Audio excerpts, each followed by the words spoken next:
마가복음 7장 24절에서 37절 말씀을 가지고 내가 온전하라 라는 그런 제목으로 함께 은혜를 나누겠습니다. 원래 성경에 있는 그런 말씀 그대로 가져오면 너희도 온전하라 라는 말씀이에요. 마가복음 5장 48절에 그러므로 하늘에 계신 너희 아버지의 온전하신 같이 너희도 온전하라. 하늘에 계신 너희 아버지의 온전하심은 하늘에 계신 하나님의 스스로 온전하시다라는 뜻이에요. 스스로 온전하시다. 그러니까 그건 이제 문법적으로 하면 능동태예요. 그런데 그 다음에 나온 표현은 너희도 온전하라라는 것은 헬라 문법으로 이야기하면 중간태입니다. 중간태. 중간태는 형식적으로는 우리에게 온전해지려고 노력하라는 그런 명령이지만은 내용은 우리를 온전하게 하시는 하나님의 사역에 열심히 참여하라 그 말이에요. 우리는 스스로 온전해질 수가 없는 존재예요. 사실 우리는 죄성을 타고난 그런 존재이기 때문에 참된 사랑 그리고 아가페적인 그런 사랑을 하기는 너무나 흠이 많고 부족한 사람들이죠. 그럼에도 참된 제자는 율법의 그 본질적인 의미를 깨닫고 참 사랑을 실천한 자가 돼야 한다면서 그 결론으로 하늘에 계신 너희 아버지 온전한 같이 너희도 온전하라 그렇게 명하신 겁니다. 하나님의 온전하심은 곧 의의 표준을 말씀하시는 것이죠. 사는 아무리 이같이 온전함을 이루려고 해도 불가능한 존재입니다. 이면 성경은 그렇게 말하고 있잖아요. 우리의 범죄함, 우리의 연약함, 자꾸 넘어지고 쓰러지고 하나님을 의지하지 못하고 이 세상의 상황과 또 자기 감정, 자기 자신으로 매여서 살아가는, 그래서 하나님을 전적으로 신뢰하지 못하고 의뢰하지 못하고 하나님을 경외하지 못하고 살아가는 것이 인간의 모습들이에요. 그래서 에레미야 선지자는 그렇게 말씀하죠. 만물보다 거짓되고 더 부패한 것은 사람의 마음이라. 거짓되고요, 부패했다는 거예요. 마음이. 하나님을 신뢰하고 하나님을 믿고 하나님을 경외하고 하나님을 사랑하고 하나님을 전적으로 의지하며 살아가는 존재로 우리를 구원시켜 주었는데도 막상 삶의 현실로 들어가게 되면 여러 가지 상황을 많이 의지해요.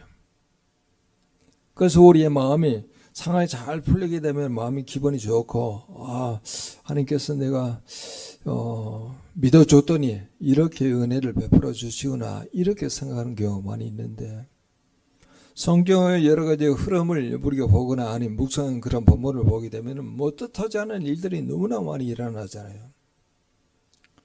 그렇게 뜻하지 않은 일들이 발생하고 있음에도 또 불행한 일이 발생해도 여러 가지 고난이 있다 하더라도 그래도 하나님을 믿느냐 그걸 굉장히 점검하는 경우가 많이 있어요. 우리의 삶의 과정 가운데 평탄이 어디 있겠어요. 굉장히 문제가 꼬리를 물고 계속 우리가 찾아오죠. 우리가 살아있는 동안에 그 문제는요 끊이지 않아요. 우리의 믿음의 여정 가운데 우리가 하나님을 신뢰하고 믿는다고 말하는데도 어떤 상황적인 그런 문제 그리고 어려움 그리고 돌발적으로 오는 여러 가지 환난들이 우리에게 찾아오게 된다는 거예요. 근데 성경은 우리가 말하죠. 환난은 인내를 낳고 인내는 연단을 낳고 연단은 소망을 낳느니라. 그래서 그런 어려운 상황들을 자꾸 믿음으로 견뎌내게 되면 우리가 연단을 받는다 그렇게 이야기하잖아요. 그래서 우리에게 주시는 그런 모든 삶의 그런 상황과 그런 문제들이 발생할 때마다 하나님께서 내가 죄로 인하여서 그런 상황들이 발생했다 그러면 회개하고, 죄가 아닌데 그런 어려운 일들이 자꾸 반복이 된다 그러면 하나님께서 나를 믿음으로 연단시키기 위한 하나님의 섭리이구나 라고 인정하셔야 해요. 하나님께서 오늘 말씀처럼 하늘에 계신 아버지께서 온전한 같이 너희도 온전하라 그렇게 이야기했을 때 우리를 잘 모르고 말씀하시는 것인가? 우리는 온전해질 수가 없잖아요. 결코 우리가 율법이 요구하는 그 요구를 충족시킬 수 없는 존재예요. 여기서 우리는 주님께서 말씀하시고자 하는 그 요지를 우리가 찾아봐야 합니다. 우리는 하늘에 계신 하나님처럼 온전해질 수는 없지만은 사람의 몸을 입고 오신 주님은 온전하셨으며, 그리고 하나님의 의의 기준을 만족시키셨음을 우리가 인정해야 합니다. 우리 주님은요, 온전하신 분이세요. 우리 예수님은. 그래서 고린도후서 5장 21절은 하나님이 죄로 알지도 못하는 일을 우리를 대신하여 죄로 삼으신 것은 우리로 하여금 그 안에서 하나님의 의가 되게 하려 하심이라. 하나님의 의. 아무리 율법을 행하려고 해도 율법을 온전히 행하지 못하죠. 율법은 곧 우리가 죄인임을 자각하게 하는 용도로 죄를 깨닫게 하잖아요. 그래서 그 죄의 문제를 해결하기 위해서는 예수 그리스도를 믿으라는 거예요. 믿게 되면은 예수 그리스도가 우리가 의롭지는 않지만 의로움을 온립해 주겠다는 거예요. 예수로 말미암아. 그분은 온전하신 분이기 때문에. 하나님의 온전하심은 하나님의 사랑을 통해서 드러나십니다. 그 사랑의 것은 바로 예수 그리스도이심을 우리가 배우게 되는 거예요. 그러면 하나님께서 그 사랑 안에서 온전하신 같이 우리도 예수 그리스도 안에서 온전하여지도록 힘을 다하여 경주를 해야 합니다. 그래서 성경에서는 그것을 예수 그리스도의 장성한 분량에 다다르도록 이라고 이야기하잖아요. 장성한 분량에 이르도록. 이것은 해도 되고 하지 않아도 되는 것이 아니라 제자들에게 명령하신 말씀이죠. 하나님의 온전하심이 우리에게 이르도록 하기 위해서 우리가 하나님의 온전하신 그 사역에 계속 동참하는 거예요. 하나님의 뜻을 이루어 가는 거예요. 오늘 우리가 하나님이 주신 뜻이 무엇입니까? 그 뜻에 우리가 동참하는 거예요. 하나님께서 그 일을 그렇게 하시겠다고 말씀하실 때 동참해서 거기에 참여하게 되면은 하나님의 의를 이루는 거예요. 하나님께서 우리를 초청하는 거예요. 오늘 주님께서 우리에게 너희가 온전하라 이렇게 말씀하신데, 그러면 우리가 온전하려면 어떤 내용을 갖춰야 할까 한번 이렇게 질문을 던지면서 첫 번째 한번 그걸 한번 찾아보죠. 오늘 본문에는 예수님이 유대 종교자들의 반대를 직면해서 갈릴리 활동을 중단하시고 어디로 가냐면 두로 집어넣고 가요. 두로는 갈릴리 호수 북서쪽에 위치합니다. 지금의 지명으로 의하면 레바논의 해양도시라고 말할 수 있죠. 항해설과 예술이 많이 발달되어 있습니다. 예수님이 유대인의 땅을 떠나서 이방인의 지경에 조용히 스며들어요. 이렇게 드러내고 거기에 들어갈 필요가 없었습니다. 아니, 그 땅에 들어가는 것은 어떤 사역을 위해서 하기 위한 그런 움직임이 아니었어요. 그냥 좀 쉬고 싶은 그런 마음이 있었어요. 그리고 다음 사역에 대해서 좀 이렇게 계획을 세우고 싶은 그런 마음을 가지고 유대인들이 없는 곳으로 이방인이 있는 그 땅으로 들어간 겁니다. 아무도 모르게 한 집에 들어갔는데 그 숨길 수가 없는 것이죠. 왜냐하면 예수님이 신부를 숨기고 두로에 들어갔지만은 예수님의 사역, 복음 선포, 그리고 이가지 가르침, 그리고 치유 사역을 통해서 많은 사람들이 예수 그리스도를 알게 된 것이죠. 산상수훈을 듣기 위해서 몰려들었던 사람들 중에 두로에서 그리고 시돈에서 온 사람들까지도 있었어요. 그런데 25절에 볼 수 있듯이 더러운 귀신 들린 어린 딸을 둔 여자가 예수님의 소문을 듣고 예수님 발 앞에 엎드립니다. 이 여인은 예수님의 치유 사역에 대한 소문을 듣고 예수님의 발 앞에 엎드려서 겸손을 그대로 드러내고 있고 예수님을 절대적으로 신뢰하는 그런 자세를 보여주는 거예요. 이 여인에 따른 더러운 귀신이 들렸습니다. 그런데 같은 본문을 가지고 마태복음 15장 22절에는 뭐라고 되어 있냐면 흉악한 귀신이 들렸다 이렇게 되어 있어요. 더러운 귀신, 흉악한 귀신. 그리고 공동 번역에는 악령이 들렸다, 마귀가 들렸다 이렇게까지 표현합니다. 이 병은 육체적인 압박과 두려움을 동반한 심한 정신적인 질환이에요. 그런 딸을 두고 있는 이 여인의 한숨과 눈물, 그리고 고통은 이로 말할 수가 없는 것이죠. 과부입니다. 딸 하나예요. 이 여인은 헬라인이면서 스트로보닉의 족속입니다. 당시 역사적인 상으로 보아서 이 여인의 국적이 분명 헬라 곧 그리스 사람 아니에요. 그래서 이 헬라인은 유대인과 구별되는 의미에서 이방인에 해당하는 말이거나 아니면 헬라어를 말할 줄 아는 사람이라는 의미에서 헬라인이라고 그렇게 이름을 헬라인이라고 그렇게 말한 것이죠. 수로보니게는 수로 지방의 보니게라는 뜻이죠. 수로, 이게 수리아라는 뜻이에요. 수리아의 보니게, 페니키아, 수리아에 속한 페니키아. 당시 이 페니키아, 보니게는 행정상 시리아에 속해 있습니다. 여기에 언급된 이 여인은 분명코 헬라인 이방 여자예요. 헬라화된 이방 여자인. 당시 이들 이방인들은 민족적 우월성에 도취되어 있는 유대인들에 대해서 심한 적대감을 가지고 있었습니다. 이 수로보니 여인이 자기의 딸에게서 귀신을 쫓아내주기를 원하는 그런 마음을 가지고 예수님께 간구합니다. 예수님은 지금 사역 때문에 온 거 아니잖아요. 그런데 이 여인은 예수님이라면 자기 딸을 온전케 할 수 있다는 믿음으로 지금 간구하고 있어요. 오늘 본문에 간구한다는 단어는요, 시제적으로 어떻게 되냐, 미완료 시제예요. 간구하고 간청하고 간청했다 이 말이에요. 한 번만 말하고 있는 게 아니에요.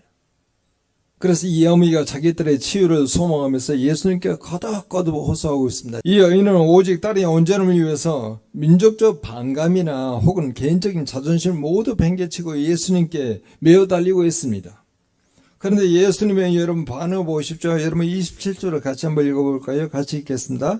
예수께서 이르시되 자녀로 먼저 배불리 먹게 할지니 자녀의 떡을 취하여 개들에게 던짐이 마땅치 아니하리라. 예수는 이 여인을 개들이라고 이야기해요. 예수님의 성품과 일치가 되지 않죠. 예수님께서 이렇게 평상시에 말을 하거나 아니면 평상시에 이방 사람을 대하거나 아니면 사마리아 사람을 대하거나 하셨을 때의 그런 태도가 아니에요. 참으로 매몰차고도 경멸 섞인 답변으로 들릴 수 있는 그런 말씀이죠. 이 표현만 본다면 주님께서는 다른 유대인들과 마찬가지로 편협한 민족주의죠. 그리고 유대인 중심적인 그런 사고를 가지고 선민이라고 하는 그런 의식을 가지고 이 여인을 대하는 듯한 그런 느낌을 받는 거예요. 여기는 주님께서 의도하신 분명한 목적이 있는 거예요. 여러분 본문과 같이 같은 내용을 다루고 있는 마태복음을 보게 되면은 이 여인은 먼저 주님께 나와서 자신의 불행한 처지를 호소하면서 도움을 청합니다. 그런데 이 주님께서 이 여인의 부르짖음에 아무런 대답을 하지 않아요. 오히려 제자들이 나타나가지고 이 여인을 마치 귀찮은 개처럼 여기면서 입 다물라, 조용히 하라, 그렇게 막 나무래요. 근데 그렇게 침묵하고 나무라고 있음에도 불구하고 또 예수님은 개라고 이야기할 정도 됐는데도 계속 귀신을 쫓아달라고 이렇게 간절히 이야기하게 될 때 우리 주님은 칭찬을 해야 되죠. 사실은 칭찬을 해야 되죠. 이스라엘 중에 이만한 믿음을 내가 본 적이 없다 이렇게 말할 정도로 이방 여자잖아요. 뭐 예수님 인격적으로 모셔 들어가지고 관계해 본 적도 없잖아요.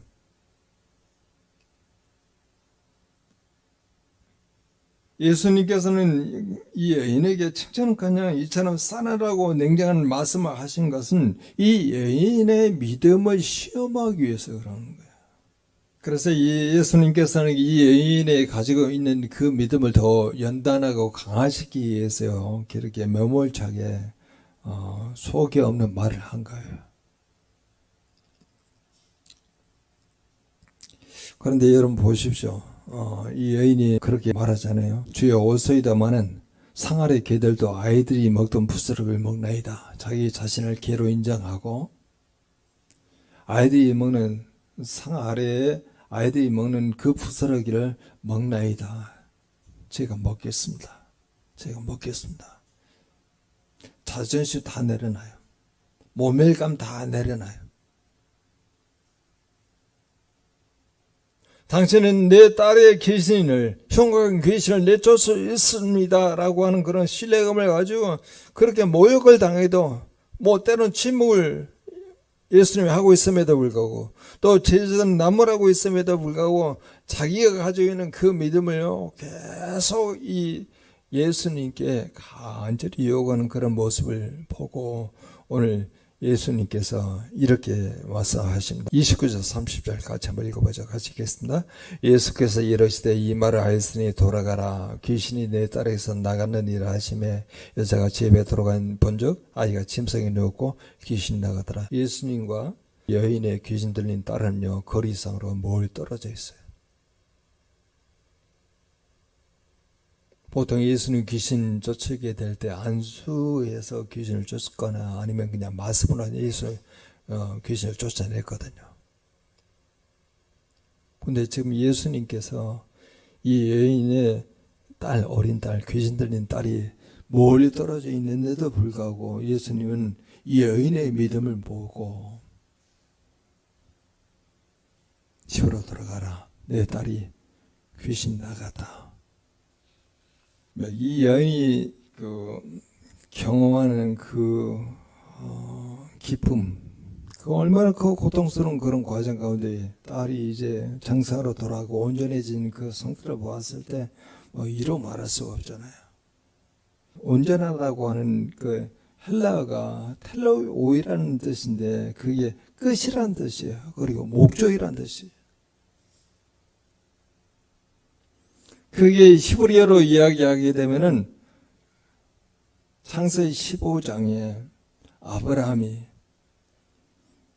내 몸에서 내 씨가 나서 큰 나라를 이루게 될 것이라고 그렇게 말했음에도 불구하고 아브라함이 86세 때, 85세 때죠. 85세 때까지 72세 때 그렇게 부르심 받고 85세 때까지 아이가 없으니까 사라의 몸종 하갈을 통해서 이스마엘을 86세 때 낳아요. 근데 하나님께서 나타나서 내가 내게 큰 상급이라. 그리고 내 방패라. 너는 내 앞에서 완전하라. 그 완전이요. 오늘 본문에 나오는 온전하고 똑같은 말이에요. 히브리어로는 탐밈이라고 하는 거고 헬라어로는 텔로오이라고 하는 단어예요. 그러면 이 완전과 온전이라고 하는 그 내용을 말하게 될 때 우리에게 요구하는 그 온전해지려고 하면은 무엇이 절대적으로 필요하냐? 믿음이 필요하다는 거예요. 믿음. 여러분 우리가 날마다 어떤 일을 당해도 이 믿음을 놓치지 않고 나는 어떤 일을 당해도 내가 어떤 불행한 결과를 가져온다 하더라도 내가 이어서 어떤 장애물을 만난다 하더라도 나는 하나님을 신뢰합니다. 그 믿음을 하나님께서 보기를 원하신다는 거예요. 이 여인에게 지금 이 귀신이 아직 안 나간 상태에서 얼마나 많은 모멸감을 받습니까? 차별 대우를 받고 있습니까? 그리고 이 여인이 가지고 있는 유대인에 대한 적대감 이루 말할 수가 없는 것이죠. 그리고 이 여인은 지금 이방인 땅에서 살고 있잖아요. 그리고 이 여인은 과부지만 잘 나가는 사람이에요. 그러니까 귀신 들렸어요. 하나님의 아들 예수 그리스도 온전히 믿지 못한다 그러면 이런 모멸감 그리고 차별 이걸 견디지 못하죠. 자기를 개로 여길 정도로 그렇게 예수님이 직접 말하고 있는데도 그런데 뭘 가지고 있어요? 예수님에 대한 절대적인 신뢰를 가지고 있어요. 우리가 온전해지려고 하면요 하나님에 대한 하나님의 아들 예수 그리스도의 절대적인 신뢰를 가지고 있느냐 이걸 말하고 있는 거예요. 여러분 세례를 받았다라고 할 때 그 세례라고 하는 단어가 밥티스마예요. 밥티스마. 근데 그 밥티스마는 어느 때 사용하는 단어냐면 원래 옷감을 물들이는 염색 공장에서 쓴 말이 밥티스마예요. 아와 예수 그리스도가 완전히 달라붙어서 그리스도의 영으로 물들어버린 상태, 그리스도 영으로 물들어버린 상태를 세례라고 이야기하는 거예요. 열왕기 하에 보게 되면 그게 나오잖아요. 어느 여인입니까? 수냄 여자. 갈멜산에서 약간 남서쪽으로, 남동쪽으로 약간 거리가 있는 그 수냄 여자에게 엘리사가 가게 될 때 이 수냄 여자가 엘리사를 위해서 모든 걸 준비하잖아요. 뭐 침상, 그리고 책상, 의자, 그리고 촛대까지 다 준비하잖아요. 너무나 엘리사가 거기 들릴 때마다, 갈멜산 가게 들릴 때마다 자기를 위해서 준비하고 먹을 거 다 챙겨주니까 감사해서 그 사원 게하시를 통해서 혹시 이 여인이 뭐 사령관이가 뭔가 부탁할 일이 있는지, 왕에게 부탁할 일이 있는지 물어봐라. 그런데 이 여인이 그렇게 부탁할 때마다 이 여인이 말하는, 우리는 백성 중에 평안히 가합니다. 부탁할 일이 없어요. 뭔가 부탁하기 위해서 당신에게 이렇게 잘해주는 게 아닙니다. 그래서 나중에 확인해 보니까 이 여인과 남편에게는 아이가 없는 거예요. 그런데 이 엘리사가 내년 이맘때쯤 아이를 갖게 된다. 그러니까 이 여인이 자기를 속이지 말라는 거예요.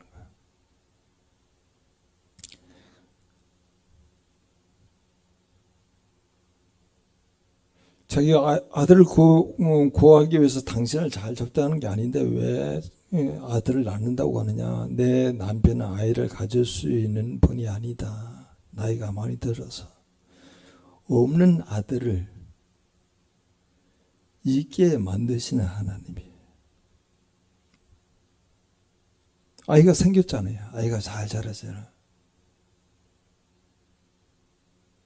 아이가 잘 자라다가 갑자기 이 아이가 아이고 머리가 아프다 하면서 일사병으로 죽었어요. 그러니까 이 여인이 자기 남편에게 내가 지금 나귀 새끼를 가지고 빨리 갈멜산에 있는 엘리사에 가겠다. 그래서 갈멜산에 가는데 갈멜산에 가기 전에 이 엘리사가 보고 저기 수냄 여인이 아니냐. 가봐서 이 게하시를 보내가지고 물어봤더니 게하시가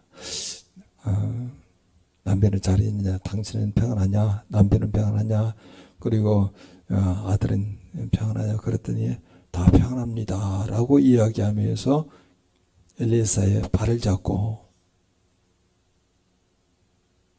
내가 아들을 구했습니까? 왜 거짓말을 합니까? 그래서 게하시한테 내 집안을 가지고 그 죽은 아들의 머리 위에 두라. 그러니까 이 여인이 게하시에게 그렇게 합니다. 여호와의 사심과 여호와 있음과 당신의 살아계심을 두고 맹세하니 내가 당신을 떠나지 않겠습니다. 여러분, 이 말은요, 엘리사가 엘리야에게 했던 말이에요.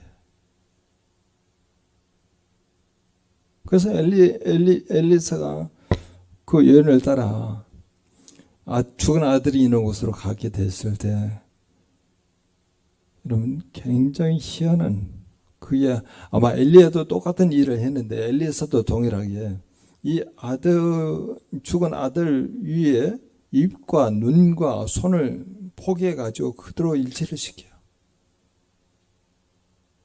한 몸을 이루는 거예요. 마치 세례받는 내용과 동일하게 한 몸이 이루어가지고 이렇게 포개한 상태에 좀 어느 정도 있으니까 따뜻한 온기가 나오고 다시 한번 포개해서 그렇게 했더니 살아난 거예요.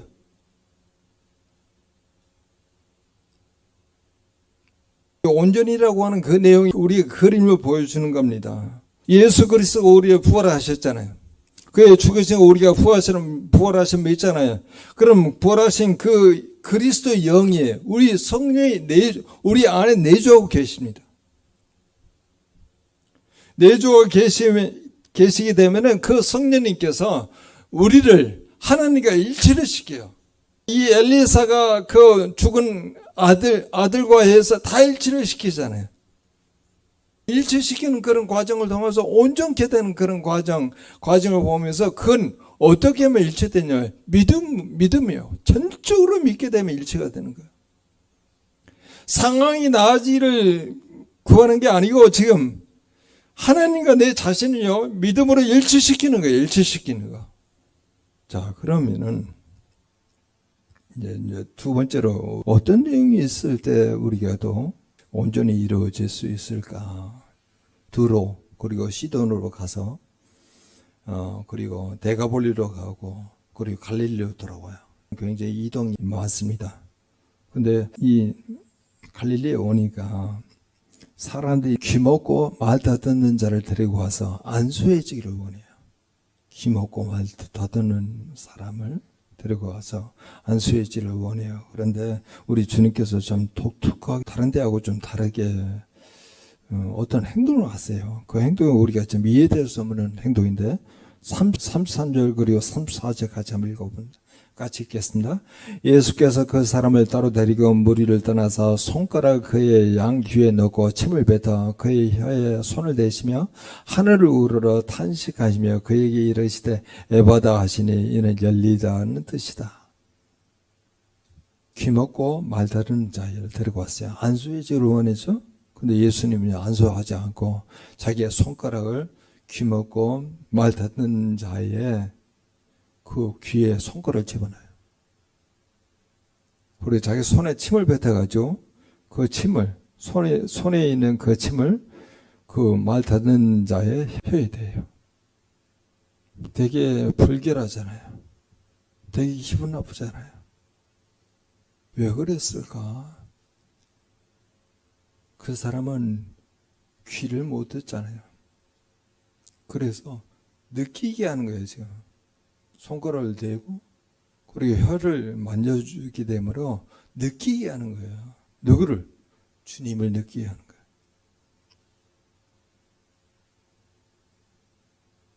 그리고 뭐라고 이야기합니까? 에바다. 에바다. 에바다는 뜻이 뭐예요? 열리라. 귀가 열리잖아요. 혀가 매인 것이 풀리잖아요. 이 에바다를 뭐라고 이야기하냐면 선포라고 하는 거예요. 선포. 여러분 우리에게 매일매일 하나님이 주시는 그런 말씀이 있어요. 하나님께서 그걸 우리에게 말씀을 주시고 메시지를 주신 대로 하나님께서 일하시겠다고 이야기하는 거거든요. 에바다를 선포하라는 거예요. 여러분 하나님이 주신 그런 메시지가 내 들릴 때마다 멈칫 하지 마세요. 구약에서는 메시아가 오게 될 때 천국이 이루어진다고 믿었어요.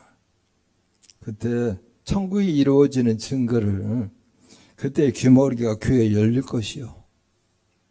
그리고 벙어리의 혀는 노래하리니.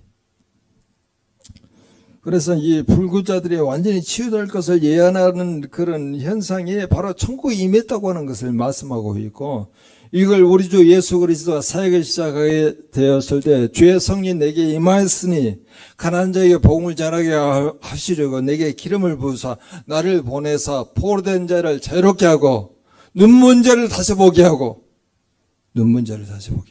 말 못하는 사람을 말하게 하고 못 듣는 사람을 듣게 하고, 이게 하나님 나라를 증거하고 있는 예표라는 거예요. 예표. 그래서 여러분 우리에게 주신 하나님의 말씀을 선포하게 되면 하나님께서 거기에 응하여서 이런 예표가 현실이 되게 하신다는 거예요. 그걸 선포해요.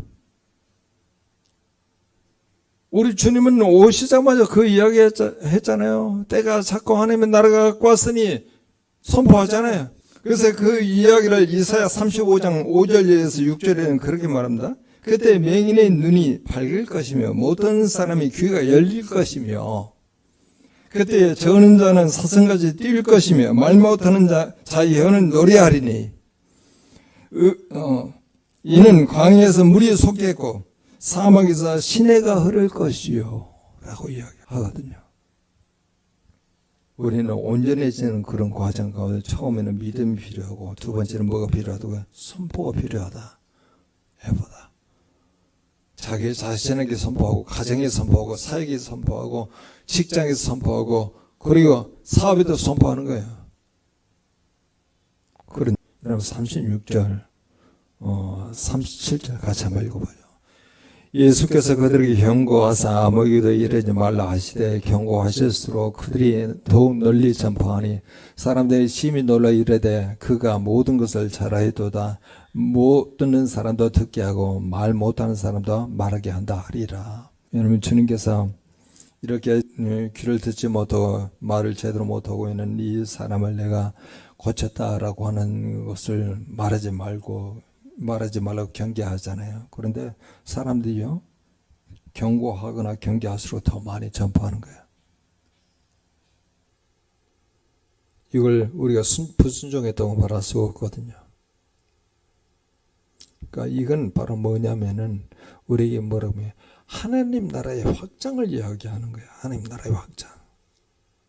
못 듣는 사람이 듣고 말 못하는 사람이 말하게 되고 보지 못하는 사람이 보게 하고 광야에 샘이 솟고 사막에 물이 흐르잖아요. 이걸 확장이라고 이야기한다는 거예요. 확장. 하나님 나라의 확장.